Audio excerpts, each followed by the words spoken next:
নমস্কার, আমি অ্যাস্ট্রো হিমাংশু ভাগ্যের দুয়ার থেকে আপনাদেরকে জানাই আন্তরিক শুভেচ্ছা ও ভালোবাসা। দেখুন, এই যে আমাদের এই হাতের এই যে আঙুলটা আপনাদের এই আঙুলের সঙ্গে পরিচয় করাবো। জাতকেরা হলে আপনাদের ডান হাতটা দেখবেন, আর জাতিকারা হলে আপনাদের বাঁ হাতটা মিলাবেন। দেখুন, এইটা হচ্ছে আমাদের বুধের আঙুল, এটা হচ্ছে আমাদের রবির আঙুল, আর এটা হচ্ছে আমাদের শনির আঙুল, আর এটা হচ্ছে বৃহস্পতির আঙুল। তো এখানে দেখুন, এই যে রবির আঙুলটা দেখুন এই ওপরের দিকে গিয়ে খানিকটা দেখুন এই দিকে মানে ডান সাইডে বাঁক নিয়েছে। আবার এই যে মানে রবির আঙুলটা দেখুন ওপরের দিকে গিয়ে আপনাদের বাঁ সাইডের দিকে বাঁক নিয়েছে। তার মানে ব্যাপারটা কি হচ্ছে, যে রবির আঙুল শনির দিকে ঝুঁকে গেছে আর শনির আঙুল রবির দিকে ঝুঁকে গেছে। এইটাই আমরা এই আঙুলটাই দেখতে পাচ্ছি।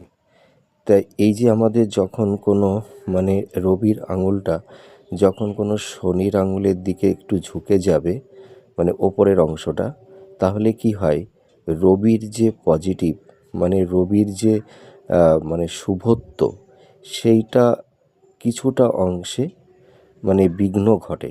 সেই বিঘ্নটা ঘটাইকে এই শনি। হ্যাঁ, আর এই যে আঙুলটা, এই যে শনির আঙুল আর রবির আঙুল দেখুন উভয়ের দিকে হেলে আছে।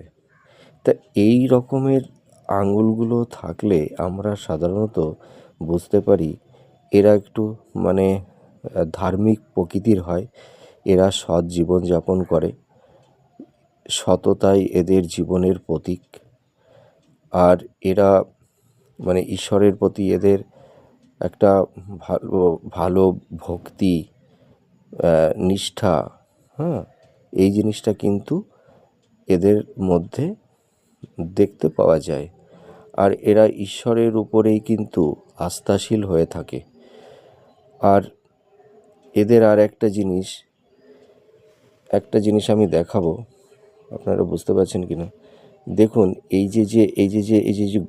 যে আঙুলের মাথার উপরের দিকে দেখেছেন একটু গুড়ি গুড়ি যে দাগগুলো, এই দাগটা দেখুন একটা টার্ন নিয়েছে। দেখুন এটা একটু সেই নাভি শঙ্কের মতন লাগছে খানিকটা। হ্যাঁ, আমি ভিডিওতে বোঝাতে পারছি কি না, এই যে দেখুন এখন একটু বুঝতে পারবেন।